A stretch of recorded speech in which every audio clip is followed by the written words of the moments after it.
নির্বাচন যত দেরিতে হবে ততই ষড়যন্ত্র বাড়বে বললেন তারেক রহমান। দেশের নির্বাচন যতই দেরিতে হবে ততই ষড়যন্ত্র বৃদ্ধি পাবে বলে মন্তব্য করেছেন বিএনপির ভারপ্রাপ্ত চেয়ারম্যান তারেক রহমান। আজ শনিবার দুপুরে চুয়াডাঙ্গা টাউন ফুটবল মাঠে আয়োজিত জেলা বিএনপি সম্মেলনে ভার্চুয়ালি প্রধান অতিথির বক্তব্যে তিনি এ মন্তব্য করেন। তারেক রহমান বলেন, দেশের নির্বাচন যত দেরিতে হবে ততই ষড়যন্ত্র বৃদ্ধি পাবে। জনগণের অভ্যুত্থানের মাধ্যমে স্বৈরাচারকে হটিয়ে দেওয়া হয়েছে, যার বিরুদ্ধে দেশের লক্ষ কোটি মানুষ এক যুগের বেশি সময় ধরে আন্দোলন করছে।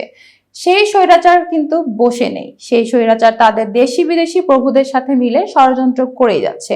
তারেক রহমান বলেন, নির্বাচন যত দেরিতে হবে এই দেশের মানুষের স্বাস্থ্য সুবিধা, এই দেশের ছাত্রছাত্রীদের শিক্ষা ব্যবস্থা, এই দেশের কৃষকদের সমস্যা, এই দেশের ব্যবসায়ীদের বিভিন্ন সমস্যা, এই দেশের বিচার ব্যবস্থার সমস্যা, এই দেশের প্রশাসনের সমস্যা, যতগুলো সমস্যা এই স্বৈরাচার করে গিয়েছে তা আরো বৃদ্ধি পাবে।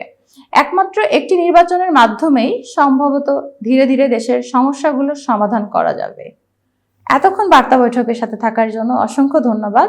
বার্তা বৈঠকের ইউটিউব চ্যানেল ও ফেসবুকের সঙ্গেই থাকুন।